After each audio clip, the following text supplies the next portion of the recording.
国际消息来关心，罗西亚甲乌克兰2国各一届交换300个战俘，这届是战争3年多以来规模上大一届。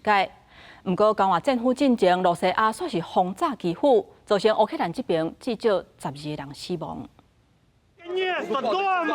总算会当登记，这段影片是乌克兰提供，并无讲地点，是甲俄罗斯完成第3波换战俘行动。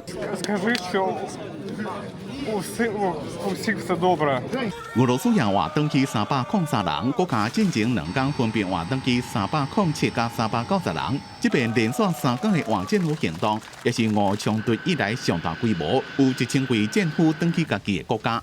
В части обмена выполнено в полном объеме. Рассчитываем, что проведенный по инициативе России масштабный обмен пленными будет способствовать созданию благоприятной атмосферы для обсуждения условий мирного урегулирования украинского кризиса. 烏克蘭總統澤倫斯基講，換回來有烏克蘭的武裝部隊、國家警衛隊，一個邊境防務加地種運輸人員。這也是這個月初在咧土耳其的會談中，雙方第一遍面對面進行和談唯一的實際成果。第3天的換戰俘行動開始進行的幾點鐘，烏克蘭遭受俄羅斯無人機加飛彈大規模的空襲，造成重大死傷。那換人、那轟炸、換戰俘行動，卻有個反映出雙方在咧失敗停火協調中出現正罕見的合作。烏克蘭官員講，俄羅斯以367台無人機加飛彈等攻擊，也是俄衝突以來上大規模。因若莫斯科對此事無做評論。